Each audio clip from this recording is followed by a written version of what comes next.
संयुक्त राष्ट्र सुरक्षा परिषद में आवश्यक सुधारों को लेकर भारत ने एक बार फिर अपनी बात रखी है। संयुक्त राष्ट्र में भारत की स्थायी प्रतिनिधि रुचिरा कंबोज ने न्यूयॉर्क में 78वें सेशन की अनौपचारिक बैठक में कहा है कि संयुक्त राष्ट्र सुरक्षा परिषद में आवश्यक सुधारों की तत्काल जरूरत है।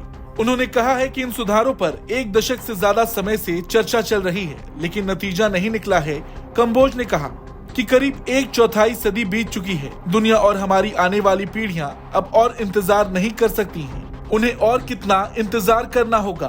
कंबोज ने संयुक्त राष्ट्र में सुधारों की शुरुआत में देरी पर सवाल उठाते हुए कहा है कि वर्ष 2000 में मिलेनियम शिखर सम्मेलन में वर्ल्ड लीडर्स ने सिक्योरिटी काउंसिल के सभी पहलुओं में व्यापक सुधार लाने के प्रयासों को तेज करने का संकल्प लिया था। रुचिरा कंबोज ने सुझाव दिया है कि अगले साल संयुक्त राष्ट्र का 80वां वर्षगांठ है और सितंबर में एक महत्वपूर्ण शिखर सम्मेलन होने वाला है।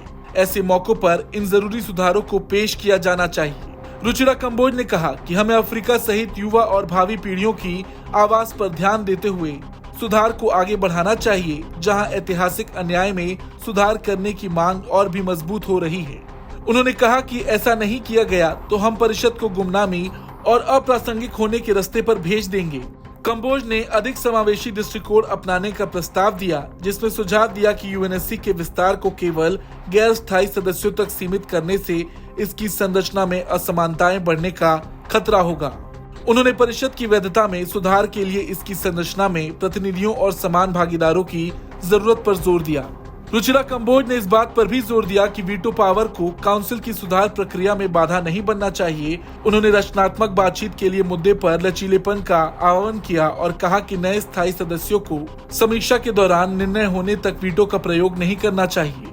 वहीं भारत की G4 सहयोगियों ब्राजील, जापान और जर्मनी ने 193 सदस्य देशों के विचारों की विविधता और बहुलता के महत्व पर जोर देते हुए भारत की बात को दोहराया। रुचिरा कंबोज ने उन खास समूहों या देशों की पहचान करने का सुझाव दिया जो सुधार प्रक्रिया में विशेष ध्यान देने और उनकी आवाज ध्यान से सुनने के लायक है। वहीं यूनाइटेड किंगडम जो परिषद का स्थायी सदस्य है, उसने भी सोशल मीडिया प्लेटफॉर्म X पर भारत के सुधार सुझावों का समर्थन किया। ब्रिटेन ने लिखा कि सुरक्षा परिषद को आज की दुनिया का अधिक प्रतिनिधि होना चाहिए। हम इसके विस्तार का समर्थन करते हैं और एक अधिक विविध प्रभावी परिषद देखना चाहते हैं। G4 देश ब्राजील, जर्मनी, भारत और जापान के पास स्थायी सीटें होनी चाहिए और उनके लिए स्थायी प्रतिनिधित्व होना चाहिए। खैर, जिस तरह से यूएन में भारत लगातार अपनी आवाज उठा रहा, उसको लेकर ऐसा लग रहा कि बहुत जल्द कुछ बदलाव देखने को मिलेगा। इस खबर को लेकर आपका क्या कुछ कहना है, कमेंट करके जरूर बताएं। ब्यूरो रिपोर्ट, भारत तक।